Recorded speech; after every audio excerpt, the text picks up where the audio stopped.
talk about Please. starting with 10 people. Okay. Yeah. And in our handouts back there, we've got some resources. American Community Garden Association has on their website, American Community Garden Association, on their website, they actually have already done for you an amazing handout on how to start a community garden step by step. One of the most important things is you need to have 10 people on board. And why? Because 5 people aren't going to stick around. And you need at least 5 to make this thing work. Okay? Right. So get 10 people involved. And I was thinking back through the history of the Black Mountain Community Garden, Dr. John Wilson Community Garden, and I remember sitting at a board meeting back in 2005, and we had 10 people around the table. We don't need those 10 people anymore. They sort of slowly, over the course of the grant cycle, faded away. And now we have the core group that's been running the garden for the last 4 or 5 years. So keep in mind, you need those 10 people to kind of like get that flurry of ideas and excitement and assets built up. And then that will, it'll sort of sift away to the essentials. Mm-hmm. Yeah, every year in the Civil Garden, we have open plots and we put out a call for adopting them, and people come and join. And again, it's springtime. You're excited. You want a garden. You've been cooped up all winter. Well, that same idea applies to starting a large project like this. People are excited. They say yes. How many people say yes to too many things? And so then you can't, oh my God, I'm spread so thin I can't make the garden meeting. Well, if you have resiliency built in so that when these people drop out and aren't able to fulfill their commitment, there is still a number of people involved. The American Community Garden Association won't directly assist you until you have 10 people. Once you have 10 people, they're open to you. They will come physically to help you. And then, we'll talk about this probably at another point in one of our talks, but like, we have a board. And when we were going through the assets, that made me think of it. Our board is very diverse. And so we have people that, like, I could not get a 501c3. I could not figure that out, or I don't want to, really. But someone on the board, that's their thing. They want to do that. And they have resources and they can do that. Someone else on the board, has other kind of resources. So as a gardener, I don't have to do all the different things that I don't really want to do. I don't want to keep the money. I don't want to do this. So I don't want to write all the thank you notes. But someone there, that's another reason to think diversity also when you're pulling together your people. That's right. And hold on. Please. If you are in this room wearing the hat of the community organizer, similar to ACGA, do not step into that role until you have 10 people from your community ready to join you. That's right. Because this isn't your ship, it's theirs. And if you're a member of your community, make sure you've got those people with you on board. That's right. And I started work on the Cullowhee Community Garden before I learned through a training workshop that Diana and I attended that was very powerful, that, they recommend 10 people. I was lucky when going back and looking over that I have a tendency to talk to people. Those of you that know me might know that. And so I had well over 10 people who were excited. So when I look at my 10 core people, they are made up of both project partners from agencies as well as interested community members who are wanting to join the garden. And so, but once you have that, you've got your partnerships isolated and you've had your assets mapped out and you've figured out, yes, we have enough, there's interest, there is plenty of assets to support it. What then? Well, you need land. And that is integral. You need a space to garden. Now, if you're gardening in the soil, you need to really be concerned about the soil and what has been growing there or what kind of industries were there beforehand. We live in North Carolina, or most of us do here. We have a great resource. The North Carolina Cooperative Extension offers free soil testing. I'll say that again. Free soil testing. Call your local agent. It's as simple as following the steps, collecting the soil, putting it in a box, labeling it correctly, and sending it off. And if you're concerned about metals, you pay a little bit to find that out. That's right.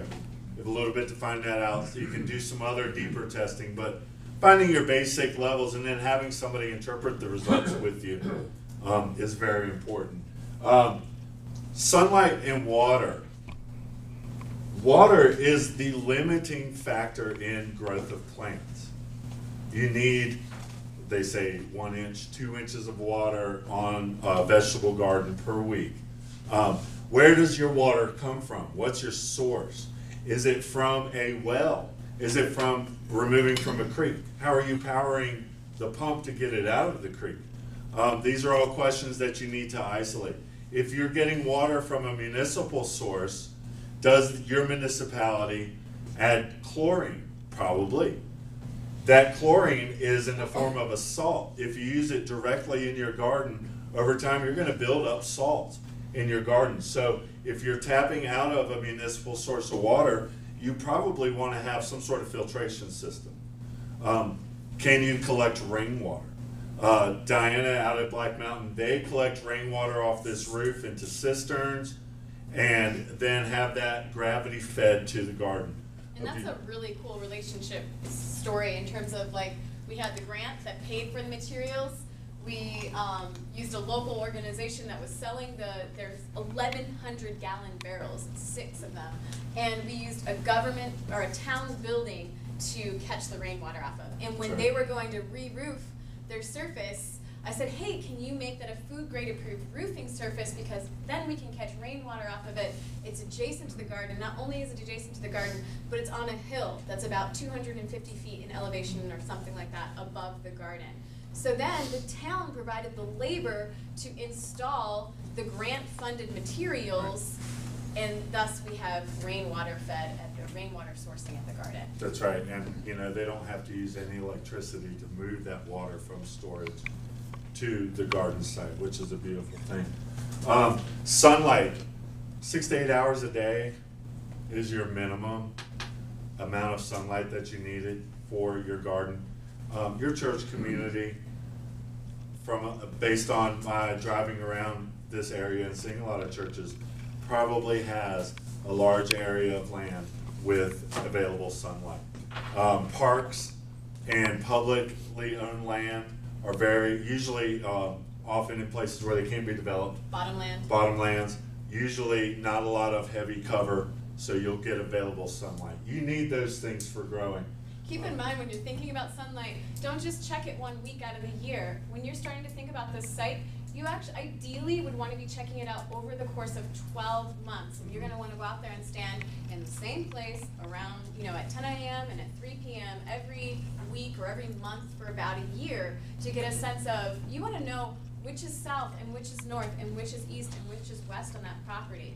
And again, looking at partnerships, if you discover that at certain times of the year, the canopy really infringes upon the ability to grow there, but everything else about the site is perfect, look at, talking with some of your local arborists or tree associations to see if they'd be willing to volunteer some labor. We did that this winter at the community garden because after 10 years of being on the site, the canopy has grown, and just through, they donated, the Blue Ridge Arborist Association, 12 or more men came out. They're all professionals in the community, and they donated 7 hours collectively, or well, not collectively, that's 7 times 12, of their professional skills to increase the light filtration to the community garden. So you can work with your sunlight, but be aware of it, know it, map your site.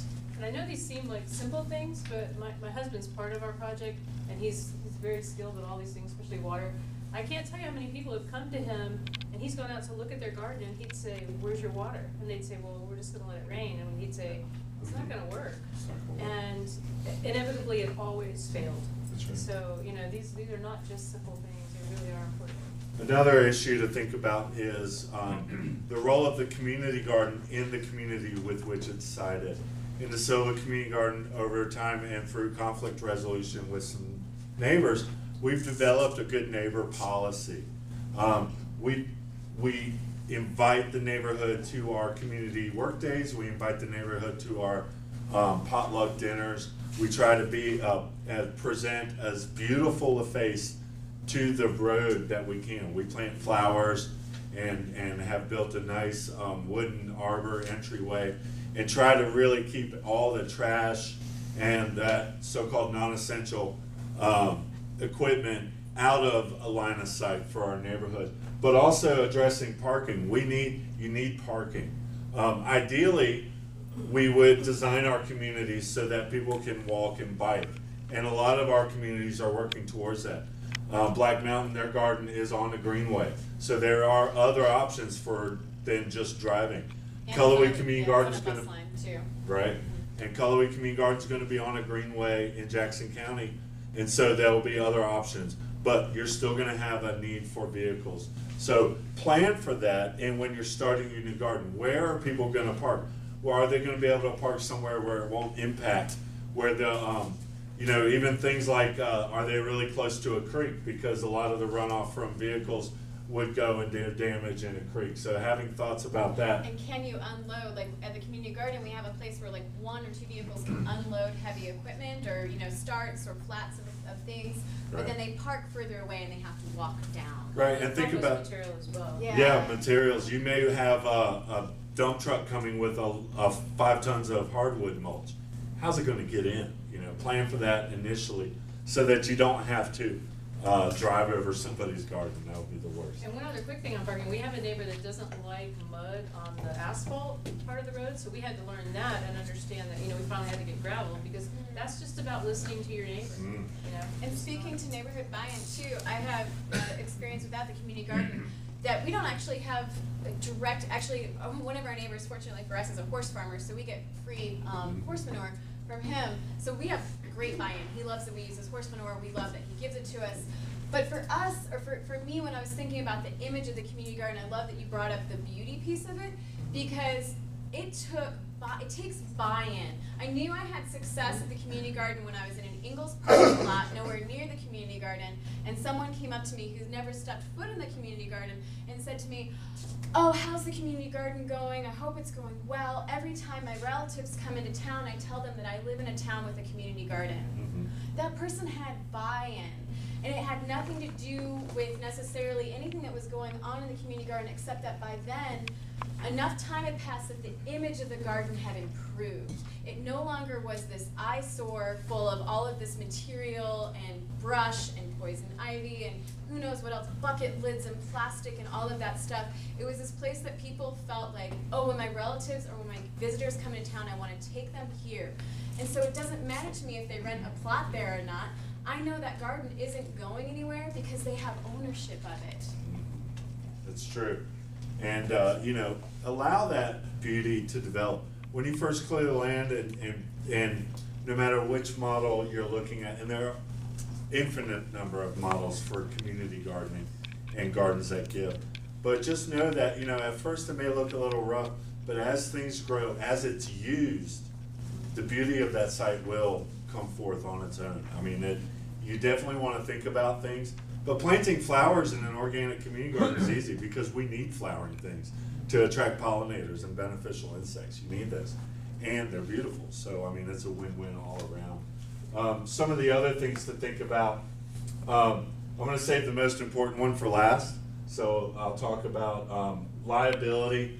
That a part of your organizational structure. Who owns the land? Who is your fiscal and financial agent for the project? Deal with the potential. People will get hurt, hopefully not, but there is that potential out there. So try to think about that in beforehand and figure out, or do you need to purchase independent insurance? Are you under the insurance of the property owner? Are you under the insurance of the faith-based community where you're gardening? And definitely think about some of the things that you can do to reduce that risk outside of the whole insurance agency world. Your garden manager or your people leading work days, are they first aid trained? Do they know CPR?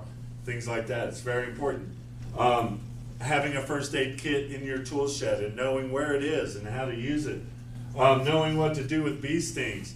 Knowing, you know, telling people, hopefully, if you're allergic to bee stings, you're carrying around the medicines that you need in case you get stung. But also expanding that idea. Most of our lands right now have a so-called non-native invasive plant called broadleaf plantain. It's been here a long time. You know, you can chew that up and put it on a bee sting and it pulls it out, reduces swelling immediately. You can deal with that. No, that's another one of your assets. What are the native medicinal and beneficial plants around you, and are you really, is it really necessary to weed every bit of plantain out of your yard area? Because it's amazing. At the community garden, we've just got a simple waiver, and that would be pretty easy for even, I think, a private organization to just draw up with a lawyer, a simple waiver that says that, you know, if I get injured down here, I'm not gonna fault you for that. And so before every new volunteer starts the garden, they just sign that. That's right. That's what we have too. And so land tenure is so important, finding the right site that has all the things that you're looking for. But can you do long-term investment in the soil?